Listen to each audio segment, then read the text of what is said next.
This is Casual Babble. Hey everyone, it's BC Babbles. Welcome back to the show.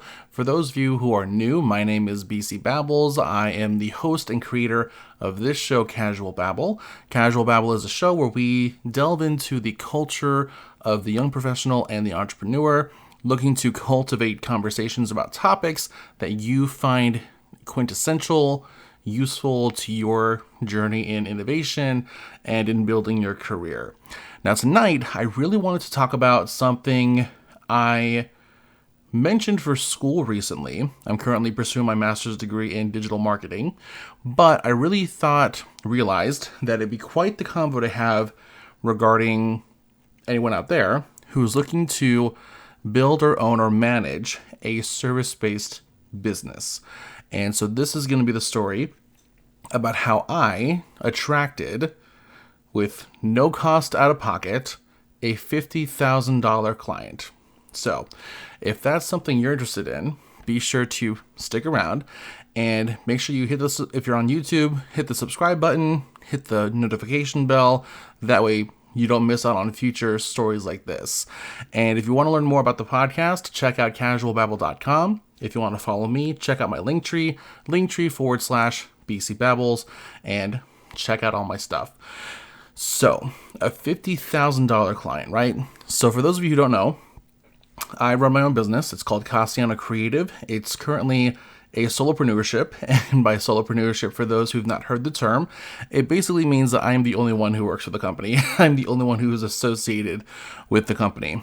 But the aim for it eventually is to be a boutique-style content marketing business where we provide custom-catered solutions through either strategic services or growth campaign-oriented business services. So this happened over the course of 2023-2024, and I didn't realize it until 2024 when it began to make headway and become more prevalent. So here's what happened. And this is something I suggest anyone start doing because you might find these opportunities and you may not realize it. So what happened? In early 2023 was when I was released from my last full-time job. And I took that as the opportunity to reflect and say, you know what? I've been from this job to that job. I've left this job and I've been let go from that job, yada, yada, yada. I think it's time for me to discern my own career and to build something myself because I've learned a lot about what I do like, what I don't like in employers. And right now I feel like it's perfect for me to figure out my preferred way to build relationships and networks and to find people. So in early 2023, I began working with a couple nonprofits, and granted, they only paid me just for social media work, which was fine, but I decided to volunteer and attend pretty much all the events they helped to facilitate because that was great educational opportunities for me, and it was a great chance to be involved. So, during one of the many events, one of their monthly events, I ended up talking to a rep for one of their sponsors. And typical convo at first, nothing really special. You know, hey, how you doing? I heard you were doing this for the organization. And I'm like, oh, cool. I've heard a lot about your company. Obviously, you're a sponsor, back and forth like that. Nothing super special. But we did start chatting about, what each of us are doing. I learned a bit about this person's company, or at least more from his perspective. And he was interested in learning about what my goal was at the time. And I think my goal was still pretty similar to now, where I was still trying to find ways to provide solutions to earlier stage businesses, but I'm not sure I had the same structure. Actually, I'm pretty confident I didn't have the same structure then as I do now. But that's besides the point. So we talked like that, learned more about each other, what each of us are trying to do. And for me, I was just volunteering, trying to make a little bit of money, overseeing socials and things like that. And he started talking about how he was trying to find a way to get the attention of his company's ideal clients, which would be high ticket clients. And so I was like, cool. And we didn't discuss everything right then. This happened over the course of, I think, a few months when we did meet up, because he traveled a lot. So whenever he was in town and we could talk, I engaged him because I was curious. And low key, I didn't have a lot of money coming in as an entrepreneur. So also low key trying to find at least some good part-time work, which I kind of thought this could be a thing, right? So moving into that, I started to delve deeper into what he was currently trying to do regarding getting the attention of those ideal high-ticket clients, right? And he told me a few different things, but the main thing that stuck out to me, which I didn't like, was that he had said someone had given him the idea to write a book, like a novel, like one of those things where an entrepreneur, after years in the field, decides to write some kind of book that gives the behind the scenes real insights on how things work, or how to, get cash flow real quick, or venture capital real quick, things like that, or some kind of coffee table book, right? And that is when I decided to allow my not ego, but spending 6 years in the field, you're a specialist of a certain caliber. You allow that voice to come out every now and then, and you say, yeah, I don't think the book thing is a good idea. Because here's what I've heard so far. You're currently trying to get the attention of high-ticket clients, right? Well, a book takes time, a lot of time. Not only are you taking all the time, a year at least, to write the whole thing out, have it read over by numerous parties to make sure things make sense, and then you're trying to find a way to get it published. That's a lot of time, and that's not going to be a solution for you right now, and you're looking right now. So you got to do something that functions in the now time frame. So even though I wasn't being paid, even though I had not been officially commissioned for insights, but I had developed a fair interest in what they were doing, I decided to go ahead and provide insights from my professional experience. And so I eventually started saying, like, look, here's what I would do. You see everything that this organization does that you sponsor, and you see it constantly draw a pretty strong crowd month after month. And that speaks nothing of their annual events, where there's 5 things happening every single day for a whole week, right? So what I would suggest you look into is doing something more immediate, something you can facilitate and develop within the next couple of weeks, like a seminar series. Why don't you take your case studies, if you have some, your previous client stories, if you have some, and cultivate that into some kind of educational webinar, seminar, invite people in, because one, again, you develop that a lot quicker. It takes, I would say, you want to take a good month or so to at least begin marketing a seminar series, and then take that month to develop it, make sure it looks good, and find a venue, figure out all those logistical details. But a month or so, and you have a seminar you can, put on pretty well. And 2, it brings people in for free, or if you want to pay entry. But ultimately, you're getting a lot of people to sit down, and you're getting the chance to showcase to them your professional expertise in your particular field. That's quick, and that tells people in a lot quicker time than in publishing a coffee table book that you mean business, that you have these services to offer, and you're looking to find more people who need them. So do something quicker like that. And he and I would kind of bounce back and forth about it regarding, what that would look like. What does a timeline look like? How many communications channels should he use to promote it? Yada, yada, yada. And over time, I didn't realize, he was developing a real appreciation for it. Not to say that I felt like he wouldn't appreciate it, but to the level that I realized later on he was appreciating it, I didn't anticipate. And we'll get to that. So additionally, we're talking about these potential logistics.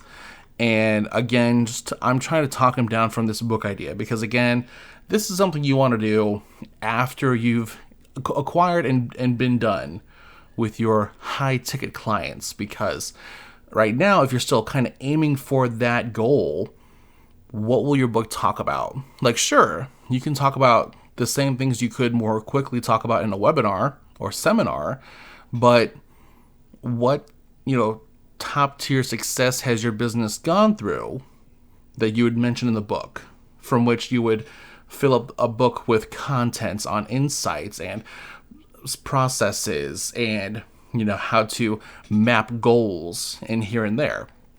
You don't have that yet. So once I kind of made that picture clear, he understood, okay, this kid knows what he's talking about. I'm going to let the book idea die for a little bit and then focus on a seminar series, right? And then this conversation again happened over the course mostly of 2023 up until early 2024. And then I feel like it was kind of out of the blue, but he reached out to me on LinkedIn and he said, hey, and he said the magic words, he said, can I schedule a consultation with you? And I was really excited because this was the first time someone outside my co-working community that I had been with for years had asked that of me. And I knew he came from a really strong established business. So I'm like, oh God, this is so cool. And so I said, of course, I was elated at the question. To be honest, I had almost resigned to the idea that he may not be interested in working with me. He had gotten a lot of free insights.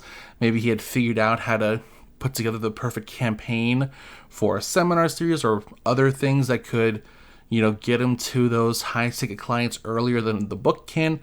I was, it is what it is. I've seen so many no's. So I was more than willing to resign myself to that suggestion. So, and to break it down, I got a couple of steps in my consulting approach. So first, I have a discovery call. That's where I really want to outline and determine, what my prospective client wants to see done.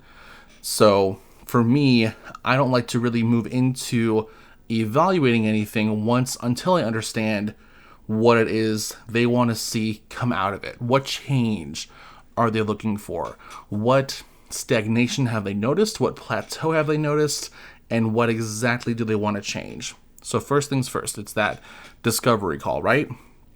Then I have a consultation call once I've taken some time after the discovery call to evaluate what they've provided to me and let them know what my thoughts are, right? So I gave him my feedback and suggestions, and then, the next best possible things happened, and he asked for a quote. And I'm like, oh, this is crazy great. But I was a little nervous because at this point, being so early on in my entrepreneurial career and low-key, my 2 nonprofit clients were getting my social media services at a huge discount. So I really hadn't put a lot of time into one-pagers or my official rate fees. So I don't believe I used ChatGPT for this. I just did some research, some math, and I came up with a quote basically saying, I will become your associate for 20 hours a week, working at $25 an hour, and I will oversee these elements in your digital marketing and communications. These are our goals. And I sent it over. And I sent it to him through LinkedIn. And then, thinking 20 hours a week, $25 an hour for somebody with my background, again, 6 years in marketing communications, bachelor's in broadcast media. So I've got experience in long form and short form content for all possible platforms. And so he responded quickly and he said something I did not anticipate at all. And he says, I think this is good, but I think your rate's too low. double it and send me another quote. What? What? I could not have anticipated that he was going to ask me, or anyone would ever ask me, to double my hourly rate. So he was saying, this, everything else looks good, but you're asking us to pay you too little. So $25 an hour is too little. At least request that I pay you $50 an hour for 20 hours a week. And then send me the quote. So I was floored at the response. I'm more accustomed to being told that even that competitive rate is too high. Can we consider 22, 21, 20, even down to $17? Because people are cheap. So I was not ready for this. So sent him the new quote. Gave him a quick thank you again for asking that of me. And I just kind of sat back after that. And I'm like, whoa. So this is how you attract a $50,000 client, because it is $50,000. 20 hours a week at $50 an hour, depending on your pay rate, you're looking at $48,000 to $50,000 a year. Working part-time? Absolutely. Why wouldn't I? So after that whole thing, then we had a question come up in my master's course, and I decided, you know what? I'm going to talk about that, because that's quite something for someone to have paid nothing out of pocket, aside from gas to attend events for free events, community events, and to just care about someone else's business legitimately, not in a performance kind of way, not in a way that was bland or fake or surface level interest. I was asking them deep questions like, hey, I'm noticing this other thing on your website that your boss is involved with. This is huge community involvement, and I've seen none of this across your socials. What's going on? And he said, yeah, well, we have a current agency now covering some things, but they're not talking about that. And I'm like, this should be something I should see like once a month at least on your socials, maybe twice a month, like bi-weekly. What are you doing? So I gave him that legitimate interest. He knew that I was really interested in and intrigued to understand what it was he wanted to do, and then look at his company and be like, hey, there's this other stuff. The fact that I went and found other things and that he shared equal feelings with. He was also frustrated that his current agency was not promoting this other thing with his company, which, if you looked at it, 100%, that should be promoted often, because it's the kind of thing that is making local news, and you're not promoting it socially. And no wonder you haven't found your high ticket clients yet, because high ticket clients are people who are involved in the community in one way or another, typically. So no wonder you haven't found them yet, because you're not promoting what you got to promote. Anyway, and that's what it was. So I went from talking to a new colleague to placing myself in a position to earn $50,000 a year. And so how did I do it? I reciprocated interest. I offered free, authentic, but inconsequential advice. So that's to say that I gave him professional directions from me, but I didn't draw out the how-to, right? So it's one thing, and you might be thinking, well, why would you tell him to do a seminar? You should keep that for yourself. Here's the thing, and I get why you would say that. Just because I tell somebody as a marketing specialist to go and do a seminar series, that does not mean the person I just told that to has any idea of what that really entails. I know what that entails because I'm a marketing specialist. So I can say it easily because I know that I could handle putting all that together, because that's my arena. But me telling it to somebody whose background is not in marketing, and they do some research on it, and they realize the process that it is, that's when they're going to be like, yeah, I can't do this. Let's go hire this person for $50,000 a year, and they can do it for us. You know what I'm saying? So that's why I say, inconsequential, because even though you might think it's a lot, if you're a marketing person, you may think, oh, maybe that's a bit too much. But in reality, it's one thing to say, do this. It's another to say, do this, and here's how you do it for free, which I didn't do. So inconsequential advice. Plus, I showed sincere interest in his values. And these combined with some patience placed me in that position. So I wanted to reflect on that, because a lot of us are looking to enter some form of service-related industry and build a company around the way we feel those services are best cultivated and provided. But of course, the same challenge occurs. How do we attract those potential clients? So take it from me.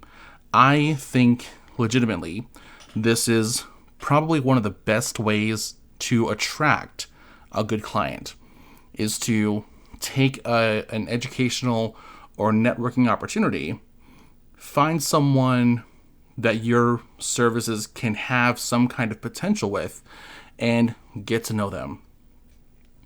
Ask them questions. Have the capacity to balance out your drive to get a client with putting in the work to earn the trust to possibly attract one, right? So be interested, show sincere intrigue, ask questions, reciprocate interest, show that you share or really understand their values and what they're looking for. Give it some time. And again, some inconsequential advice from your marketing, your business perspective. And you might find yourself in the position to draw a 5, 6, 7-figure client. Because again, it happened for me. And I did not think that would be the way in which it happened. I would have thought I'd had to spend money on Google ads, Meta ads, LinkedIn, the works to find that. But instead, it took a few months of talking, reciprocation, genuine intrigue, and inconsequential advice. And they were knocking on my door. I mean, you can't beat that, right? So if you're going into the service industry as an entrepreneur, building your own business, try that approach. And if you'd like to reread this story of mine, I actually have it in blog form on my business website, CassianoCreative.com. Put it right here. And for those of you listening on Podbean or any of the streaming services, it's CassianoCreative.com. Check it out in my link tree. But yeah, it's in the blog. Check it out. And let me know if you try it out. Do a case study. And let me know if it works. In the meantime, hope you're doing well.